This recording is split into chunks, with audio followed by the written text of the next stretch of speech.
an original story narrated exclusively for love written in silence. Catherine Thornfield's trembling fingers clutch the wedding ring as she stares at her reflection in the ornate mirror, her face pale against the dark wood paneling of the Duke's manor. Outside, snow falls silently on Harrington estate, muffling the whispers of servants who speak of their master's impending death and his peculiar choice of bride. The Duke of Harrington watches from the doorway, his tall frame casting a long shadow across the room, his eyes betraying a strength that contradicts rumors of his failing health. When Catherine turns to face him, her chin lifts slightly, a small gesture of defiance against the fate she has accepted, but not embraced. The candlelight flickers between them, illuminating the space that separates a desperate woman from the mysterious nobleman who has made her his wife for reasons neither society nor Catherine herself fully understands. Catherine Thornfield had never imagined her wedding day would arrive with such little ceremony. No celebration, no dancing, no joyful tears, only the hushed voices of witnesses and the solemn pronouncement of vows in the private chapel of Harrington Estate. The snow falling outside seemed to muffle even the memory of happiness. "You may kiss your bride, Your Grace," the clergyman said, his voice echoing in the nearly empty chapel. The Duke of Harrington, now her husband, leaned forward. Catherine closed her eyes, bracing herself for the touch of a stranger's lips. Instead, she felt the whisper of breath against her cheek as he placed the most delicate kiss at the corner of her mouth, proper enough to seal their union, distant enough to acknowledge its true nature. "Lady Harrington," he said quietly, offering his arm. She took it, feeling the unexpected firmness of muscle beneath fine wool. For a man reportedly at death's door, the Duke stood remarkably straight, his grip steady, as he guided her from the chapel into the grand corridor of his ancestral home. 3 weeks earlier, Catherine had been simply Miss Thornfield, daughter of a gentleman whose fortunes had collapsed under mounting debts. Her father's unexpected death had left them destitute, with creditors circling like vultures. Her mother and younger sisters faced ruin, perhaps even debtor's prison. Then came the letter from the Duke's solicitor, an offer so unexpected it seemed like madness. Marriage to the Duke of Harrington, a man she had never met, a nobleman whose health was failing rapidly. The arrangement was presented with brutal honesty. He needed a wife before he died to satisfy certain inheritance requirements. She would be well compensated for what would likely be a brief union, and her family would be provided for. He may not last the season, the solicitor had explained with clinical detachment.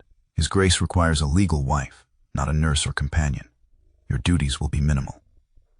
Catherine had accepted, seeing no other path forward. What choice did she have? Pride was a luxury she could no longer afford. Now, as servants bowed and curtsied to her in corridors, lined with portraits of Harrington ancestors, the reality of her situation settled upon her shoulders like the heavy velvet of her wedding clothes.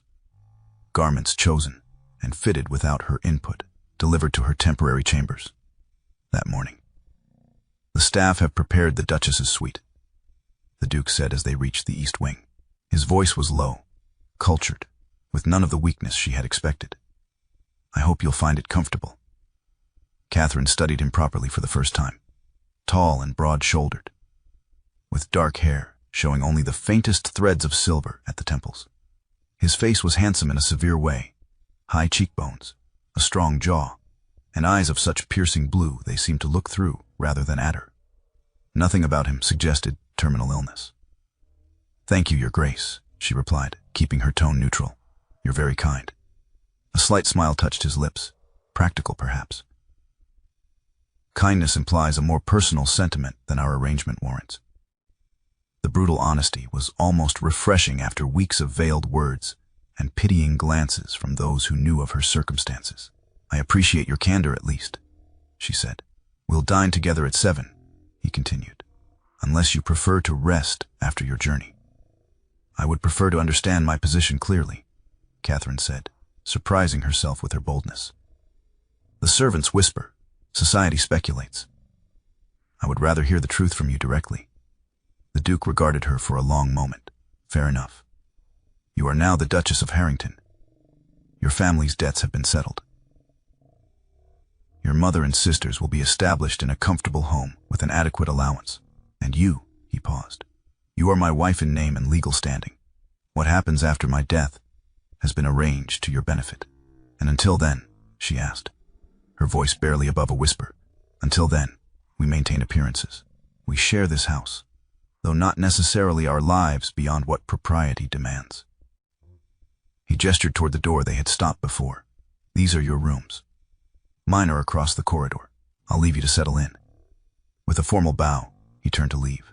Your Grace, Catherine called after him. Everyone speaks of your illness, yet you seem, she hesitated. Remarkably alive, he finished for her, that same slight smile returning. Perhaps appearances can be deceiving in more ways than one, Lady Harrington. With that cryptic statement, he left her standing before her new chambers, more confused than ever about the man she had just married and the life that now stretched before her, a life that, according to all reports, would soon be that of a very young, very wealthy widow. Catherine stood before the ornate mirror in her new bedchamber, fingers working methodically to remove the pins from her hair. The lady's maid assigned to her had offered assistance, but Catherine had dismissed her, needing these moments of solitude to gather her courage. The Duchess's suite was beautiful beyond anything she had known. Pale blue silk wallpaper, furniture of polished walnut, a canopied bed that seemed to float like a cloud in the center of the room. Too fine, too delicate for a woman of her modest upbringing. A soft knock at the connecting door made her fingers still in her half-undone hair. Yes, her voice sounded thin in the large room. May I enter? The Duke's voice carried clearly through the wood. Catherine swallowed hard. She had known this moment would come, had prepared herself mentally for the duties of a wife, however brief her marriage might be. Still, her heart hammered against her ribs as she crossed to unlock the door. Of course, Your Grace. The Duke entered, and Catherine was struck again by the contradiction between his reported fragility and his actual presence. He had changed from his formal wedding attire into a simple dressing gown of deep burgundy. His hair was slightly damp, as if freshly washed. I thought we might speak before retiring, he said, remaining near the door rather than approaching her. Catherine nodded, acutely aware of her partially undressed state, her hair falling loose around her shoulders, her feet bare beneath her nightgown and robe. Our marriage has an unusual foundation, he continued. I want to be clear about my expectations. She steeled herself, clasping her hands tightly before her. I understand my duties as your wife, Your Grace. Something flickered across his face, surprise, perhaps, or something more complex. Do you? He asked quietly. I was told that certain inheritance conditions required you to take a wife, she said carefully. I assume there are expectations that accompany that legal necessity. The Duke crossed to the window, looking out at the snow-covered grounds, now silvered by moonlight. For a long moment, he was silent. What do you know of me, Catherine? He asked finally, using her given name for the first time. The question caught her off guard. Only what society says, that you're unwell, that you've lived mostly in seclusion these past years, that you needed a wife quickly to secure the succession. He turned back to face her. And what do you believe? Catherine hesitated. I believe that appearances can be deceiving, as you said earlier. A smile touched his lips, more genuine than any she'd seen from him before. Indeed. He gestured to a pair of chairs positioned near the fireplace. Will you sit with me? She moved to join him, perching on the edge of the chair, her posture rigid with tension. I made a promise to your father's solicitor when this arrangement was proposed, the Duke said once they were seated. I promised that you would be treated with respect and dignity in my household. I extend that promise to you directly now. Catherine's confusion must have shown on her face. I'll make this easy, he continued, his voice gentle but firm. There will be no expectations of physical obligations between us. Not tonight, not any night. She blinked, certain she had misunderstood. But the marriage is legal and binding, he finished for her. But it need not include all traditional aspects. You have already fulfilled your part of our bargain by becoming my wife in name. I won't demand more. Catherine stared at him, searching for some sign of deception or hidden motive. She found none. only a steady gaze that seemed to hold something like compassion. "Why?" she asked finally, "if I may be so bold." The Duke leaned back in his chair, studying her with those penetrating blue eyes, because consent given under duress is no consent at all. "You married me to save your family. That doesn't entitle me to your body." His bluntness made her flush, but also awakened a strange feeling in her chest, something like respect, or perhaps the first stirring of trust. "Then what will happen?" she asked. "We'll live as husband and wife before society. We'll dine together when it pleases us. We'll maintain the appearance of a proper union." He paused. "Beyond that, your time is your own. The library is extensive, if you enjoy reading. The conservatory might interest you in these winter months. You're free to make this home yours in whatever way brings you comfort." Catherine found herself speechless. After weeks of resignation to a fate she had accepted but dreaded, his words offered an unexpected reprieve. "You seem surprised," he observed. "I am," she admitted. "You're not what I expected, Your Grace. Harrington," he corrected gently. "Or Edward, if you prefer, when we're in private." "Edward," she repeated, testing the name. "And you may call me Catherine." He nodded, then rose from his chair. "It's late, and you've had a trying day. I'll leave you to rest." As he moved toward the connecting door, Catherine found her voice again. "May I ask one more question?" He paused, looking back at her. "Of course. Are you truly ill? Everyone speaks as if." She trailed off, uncertain how to phrase such a delicate inquiry. For a moment, something like sorrow crossed his face. "That's a conversation for another day, I think. Good night, Catherine." After he left, Catherine sat for a long time by the fire, turning their conversation over in her mind. The Duke, Edward, was nothing like the desperate, dying man she had been led to expect. His strength, his clarity of purpose, his unexpected consideration all contradicted the whispers. As she finally slipped beneath the covers of her new bed, alone and unexpectedly relieved, Catherine realized that her marriage might be something far more complex than the simple transaction she had resigned herself to. Catherine woke to pale winter sunlight streaming through tall windows. For a moment, she stared at the unfamiliar canopy above her bed, disoriented. Then memory returned. The wedding, the Duke, his surprising promise. She rose and crossed to the window. Harrington estate stretched before her, its formal gardens now blanketed in snow, the frozen lake beyond glinting like polished silver. It was beautiful, austere, and utterly foreign. A soft knock interrupted her thoughts. "Enter," she called, expecting her lady's maid. Instead, a footman appeared with a silver tray bearing a folded note.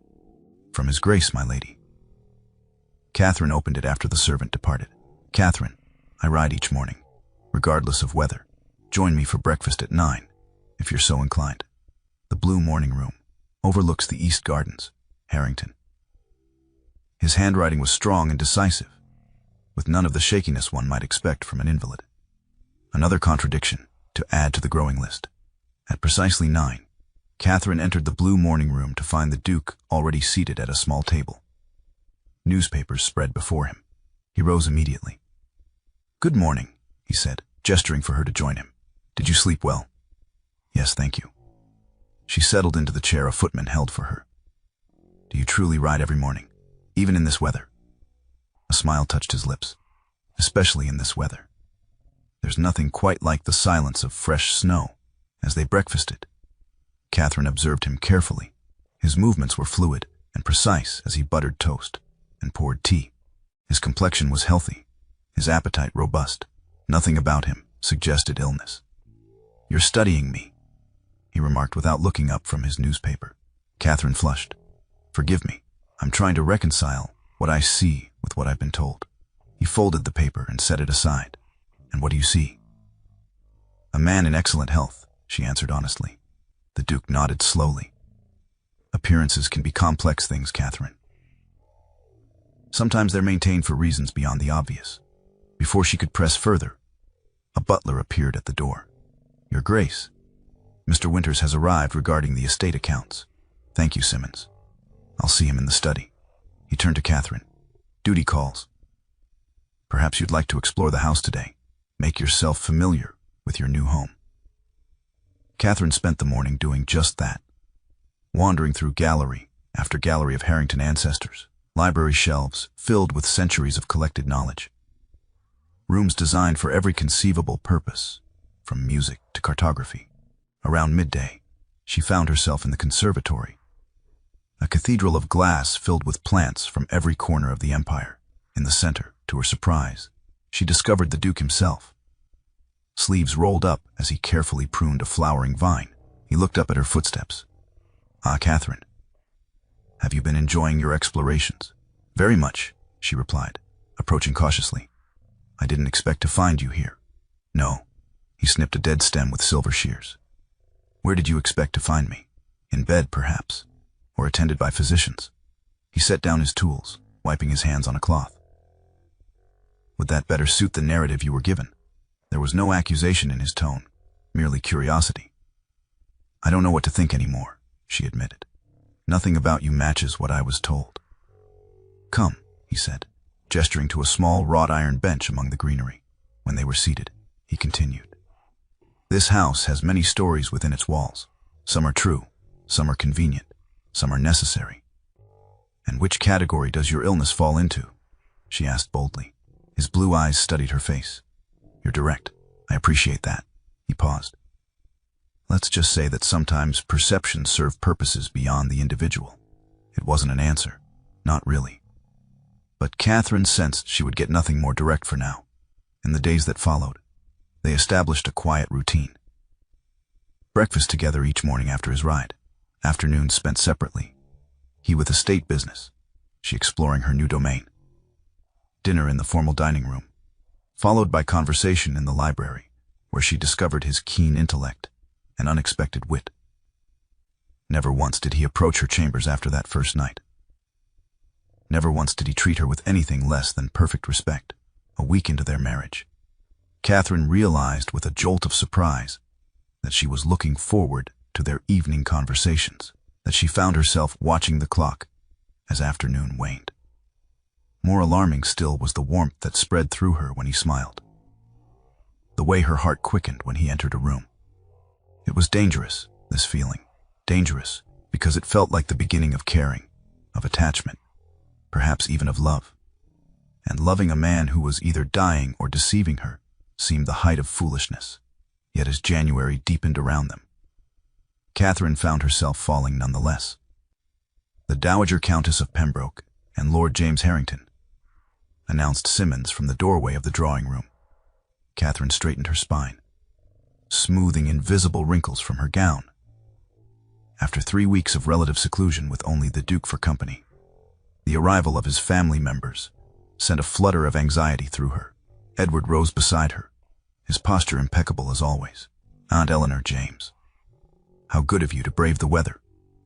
The Dowager Countess was a formidable woman with silver hair, arranged in an elaborate style that had been fashionable 20 years earlier. Her sharp eyes assessed Catherine with undisguised curiosity. "So this is your bride," she said, approaching with her hand extended. "Lady Harrington, what a pleasure to meet you at last." "The pleasure is mine, Lady Pembroke," Catherine replied, dropping into a perfect curtsy. Lord James, the Duke's cousin and heir presumptive before their marriage, was a florid man of perhaps 40. He bowed over Catherine's hand with exaggerated courtesy. "Cousin," he said, though the title clearly pained him. "What a charming addition to the family. Edward has kept you quite to himself." "The roads have been treacherous," Edward replied smoothly. "I wouldn't risk Catherine's safety for social calls." The Countess sniffed. "And how are you feeling, Edward? Dr. Blackwood mentioned you'd cancelled your last appointment."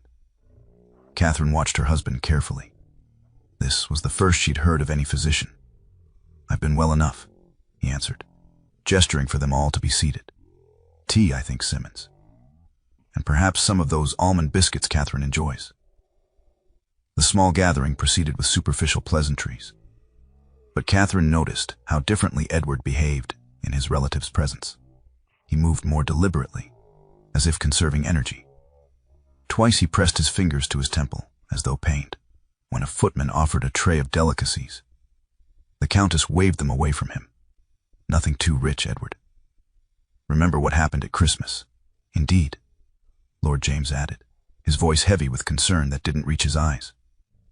"We must take care of the poor creature."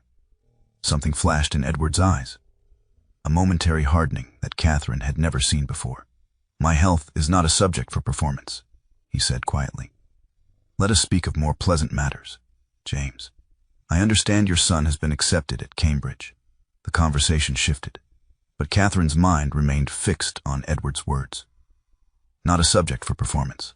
The phrasing struck her as peculiar, not a denial of illness, but a refusal to make it a spectacle. After their guests departed, Edward excused himself to his study.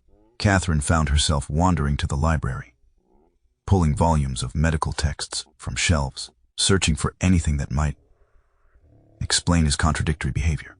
2 hours later, she had found nothing conclusive. Edward appeared healthy and vital when they were alone, yet clearly allowed his family to believe he was fragile, perhaps even failing. Why maintain such a deception? That evening at dinner, she gathered her courage. "Your aunt seems very concerned about your health." Edward's fork paused halfway to his lips. "My aunt has always been dramatic. She mentioned a Dr. Blackwood." "Did she?" He resumed eating, his expression neutral. "Is there something I should know?" Catherine pressed. "As your wife." Edward set down his utensils, studying her face. "What exactly are you asking, Catherine?" "I'm asking if you're truly ill," she said directly. "Because in 3 weeks of marriage, I've seen no evidence of it. Yet your family treats you as if you might collapse at any moment." For a long moment, he was silent, his blue eyes unreadable. "My family sees what they expect to see. And what should I see?" "The truth eventually," he replied. "But not tonight." His evasion stung more than Catherine expected. She had begun to trust him, to care for him. Now she wondered if everything, his kindness, his respect, their growing companionship, was built on falsehood. "I see," she said, her voice cooler than she intended. "Then I won't trouble you further." That night, alone in her chambers, Catherine confronted the painful tangle of her emotions. She had entered this marriage as a business arrangement, expecting nothing but security for her family. Somehow, in the quiet moments and thoughtful conversations, in his unexpected gentleness and respect, she had begun to hope for more. Now doubt shadowed every interaction they'd shared. If he had deceived everyone about something so fundamental as his health, what else might be untrue? Worse still was the realization that her feelings had deepened despite, or perhaps because of, his kindness. She had begun to love not just his handsome face or his position, but the man himself, his intelligence, his quiet humor, the careful way he tended his plants in the conservatory. The following morning, Catherine rose early and walked to the lake, needing space to think. The January air bit at her cheeks, but the cold clarity helped order her thoughts. If Edward was deceiving his family about his health, there must be a reason. The question was whether that reason justified the lie, and whether she could trust a man capable of such sustained deception.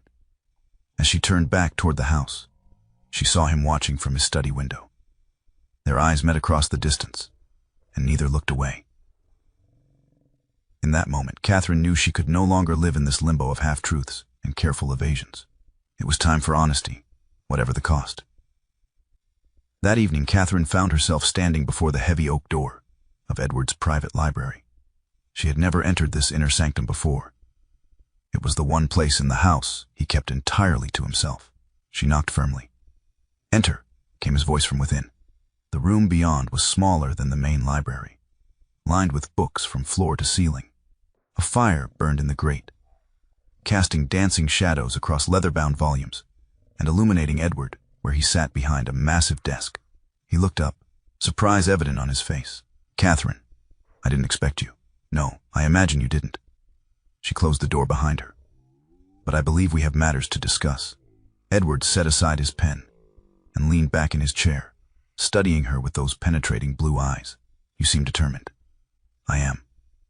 She moved closer, her resolve strengthening with each step. "I need the truth, Edward, about our health, this marriage, about why everyone believes you're dying when you're clearly not." For a long moment, he was silent. Then he rose and crossed to a cabinet, removing a crystal decanter and 2 glasses. "Brandy." "I don't want brandy. I want answers."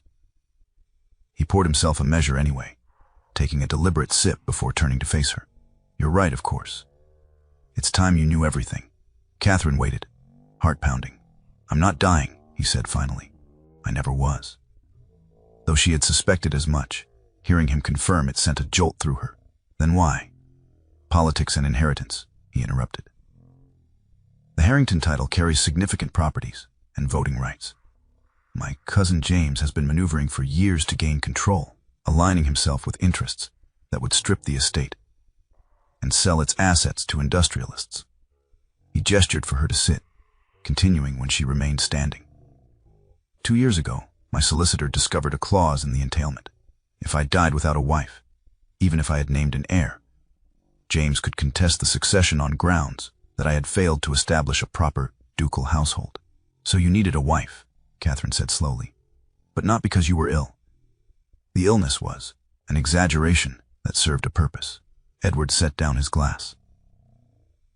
"James had begun spreading rumors about my health after I returned from India with a fever. Rather than deny them, my solicitor suggested we use those rumors. If everyone believed I was dying, James would wait for nature to take its course, instead of taking more direct action." "Direct action?" Catherine repeated, a chill running through her. "You mean?" "There had been incidents," Edward said carefully. "A hunting accident that wasn't entirely accidental. A carriage wheel that failed at a particularly dangerous curve. Nothing could be proven. But the timing was suspicious." Catherine sank into a chair, trying to absorb this revelation. "So you pretended to be ill, knowing James would simply wait for you to die naturally."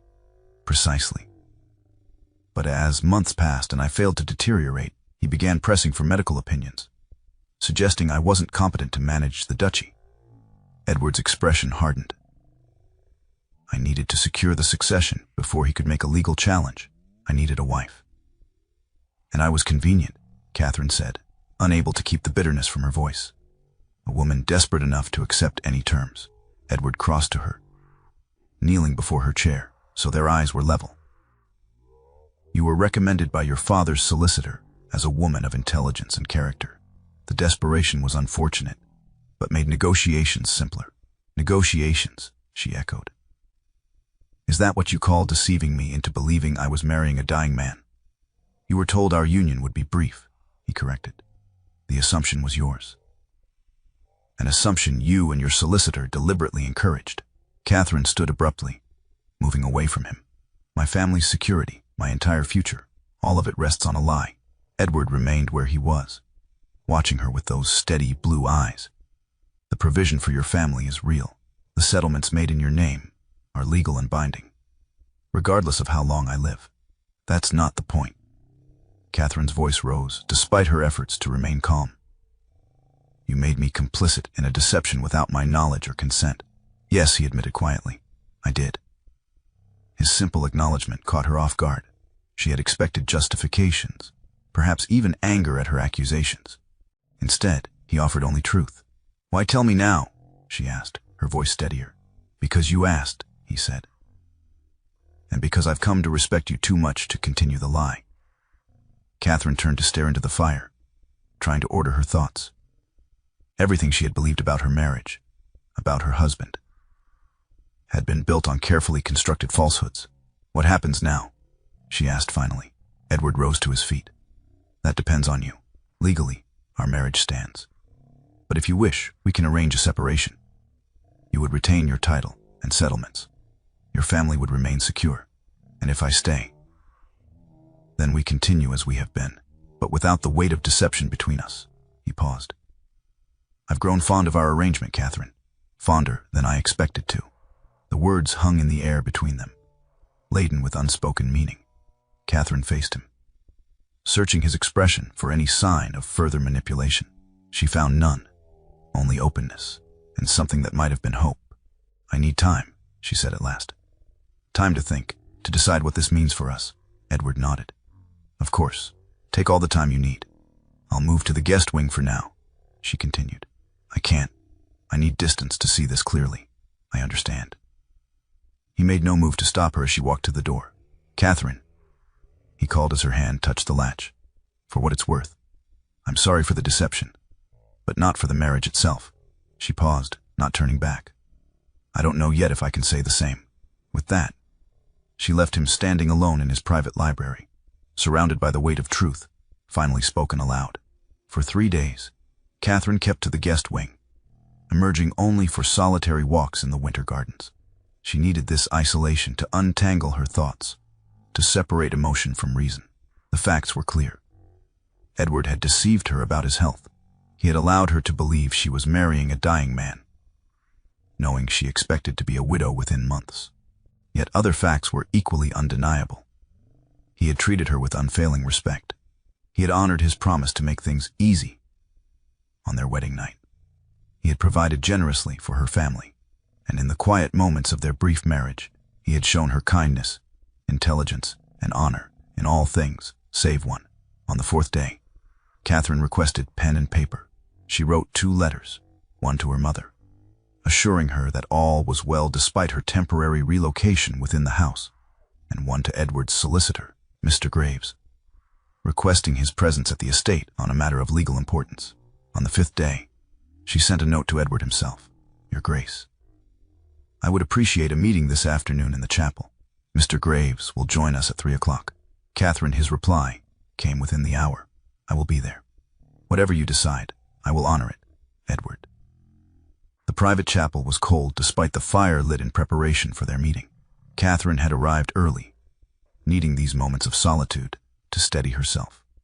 She had dressed with care in a gown of deep blue, the color of truth, her mother had always said. At precisely 3, the door opened. Edward entered first, followed by Mr. Graves, and to Catherine's surprise, the family chaplain, Reverend Morris. Edward's eyes found hers immediately. He looked tired, shadows beneath his eyes suggesting sleepless nights. Catherine, he said simply. Thank you for coming, she replied, her voice steadier than she felt. Please, be seated. Once they were arranged in the first row of pews, Catherine stood before them, hands clasped to hide their slight trembling. I've asked you here because I believe sacred spaces demand honesty, she began. Mr. Graves, I understand you were instrumental in arranging my marriage to His Grace. The solicitor nodded, his expression carefully neutral. I handled the legal aspects, yes, including the deliberate misconception about the Duke's health. Mr. Graves glanced at Edward, who nodded once. The strategic ambiguity regarding His Grace's condition was deemed necessary for security reasons. I see. Catherine turned to Edward. And you maintained this deception because you believed your life was in danger. I did, Edward confirmed. And to protect the duchy from those who would dismantle it for profit. Catherine nodded slowly. Reverend Morris, you performed our marriage ceremony. Was it legal and binding, despite being founded on deception? The chaplain cleared his throat.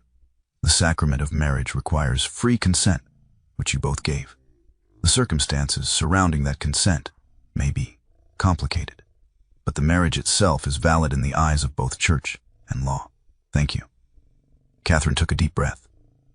I've spent these days considering what all this means for me, for us. For the future I thought I was accepting when I agreed to this marriage. Edward watched her, his face carefully composed, though she could see tension in the set of his shoulders. I came to 3 conclusions, she continued. First, that deception, even for noble reasons, carries a cost. Second, that intentions matter, but do not erase consequences. And third, she paused, meeting Edward's gaze directly, that the truth between us these past weeks has been more meaningful than the lies that brought us together. Something flickered in his eyes, a cautious hope. Mr. Graves, Catherine said, turning to the solicitor. I want a legal document drawn up confirming that I have been made aware of the true circumstances surrounding my marriage. I want it noted that the Duke has offered me the option of separation with full financial security, and that any decision I make to remain in this marriage is made with complete knowledge and free choice. Of course, Your Grace, Mr. Graves replied. I can prepare such a document immediately. Reverend Morris, she continued, I would ask you to witness this as a representative of the Church, affirming that our marriage, whatever its beginning, now stands on truth. The chaplain nodded solemnly. Finally, Catherine turned to Edward. And you, she said, her voice softening slightly. I would ask for your patience as we rebuild what was damaged by deception. I choose to stay, not from obligation or necessity, but because I believe what has grown between us deserves the chance to flourish in honesty. Edward rose slowly, his eyes never leaving hers. You're staying? I am, she confirmed. Not as the wife you acquired through convenient arrangement, but as a partner who chooses this marriage with open eyes. He stepped toward her, stopping just short of taking her hands. I don't deserve such generosity. Perhaps not, she agreed with the hint of a smile. But you have it nonetheless. On one condition. Name it. No more deceptions between us. Not ever. Edward nodded, solemn as any vow. You have my word. In the quiet of the chapel, witnessed by law and faith, they began again. Not as duke and convenient bride, but as man and woman choosing each other in truth. Dawn broke clear and cold over Harrington estate. Catherine woke early, watching pink light creep across the ceiling of the Duchess's chamber. Her chamber once more. She had returned to these rooms 2 nights ago. Though Edward continued to maintain his respectful distance, allowing her to set the pace of their reconciliation. She dressed simply in a morning gown of soft green wool, dismissing her lady's maid after her hair was arranged. There was somewhere she wanted to be, something she needed to do. The conservatory glowed with golden light as Catherine entered. Steam rose from the heated pipes that kept the tropical plants alive through English winters, creating a misty warmth that fogged the glass walls. At the center, just as she had expected, Edward worked among his beloved plants, pruning shears in hand. He looked up at her approach, surprise and pleasure crossing his face. Catherine, you're up early. I thought I might find you here, she said, moving to stand beside him. What are you tending today? Orchids from Burma, he replied, gesturing to delicate blooms in shades of purple and white. They require particular care in our climate. Catherine studied the flowers, then the man beside her. In the 3 days since their meeting in the chapel, they had begun a careful dance of rediscovery, meals shared with new openness, conversations that ventured into deeper waters, small, deliberate touches, his hand beneath her elbow, her fingers brushing his when passing a book. They're beautiful, she said, surviving so far from home. Beauty often requires resilience, Edward replied, his eyes meeting hers. The capacity to adapt while remaining true to one's nature. Catherine smiled at the gentle metaphor. Is that why you spend your mornings here? Finding wisdom among the flowers? Perhaps. He set down his shears. Or perhaps I simply find peace in creating order from wilderness. A fitting occupation for a duke. For a man, he corrected softly. Titles matter less among growing things. Catherine moved closer, reaching out to touch a glossy leaf. I've been thinking about our conversation in the chapel. As have I, he admitted. Constantly. I meant what I said about choosing this marriage, she continued. But I realize now I never asked what you choose. Edward turned to face her fully. What do you mean? You married me for legal necessity, Catherine said. Now that truth stands between us. What do you want from this union? For a moment, he was silent, his blue eyes searching her face. Then he reached out, taking her hand in his. I want what began to grow in those quiet evenings by the library fire, he said, in our conversations over breakfast. In the moments when you challenged me to be better than my circumstances demanded. He paused. I want a true marriage, Catherine, not one of convenience or necessity, but of partnership, and perhaps in time, love. The word hung between them. Fragile as the orchid blooms surrounding them, Catherine stepped closer. Love requires trust.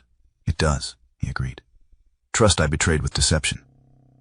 Trust you've begun to rebuild with honesty, she corrected gently. We start from here, Edward. Not from perfect beginnings, but from truth discovered and chosen. His hand tightened around hers. Then we are fortunate indeed.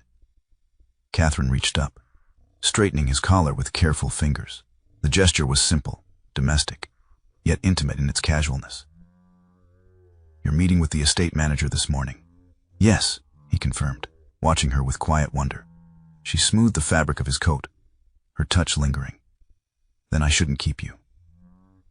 As he prepared to leave, gathering the papers he'd brought to review among his plants, Catherine stepped forward once more.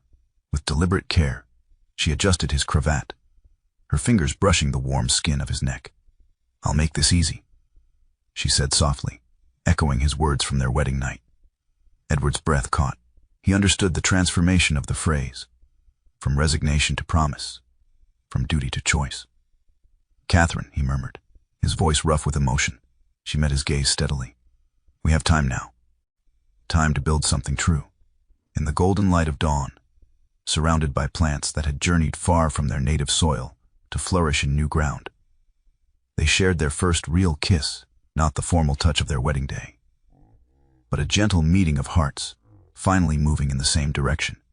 It was a beginning, honest and hard-won, a love built not on convenience or necessity, but on truth chosen and honored between equals.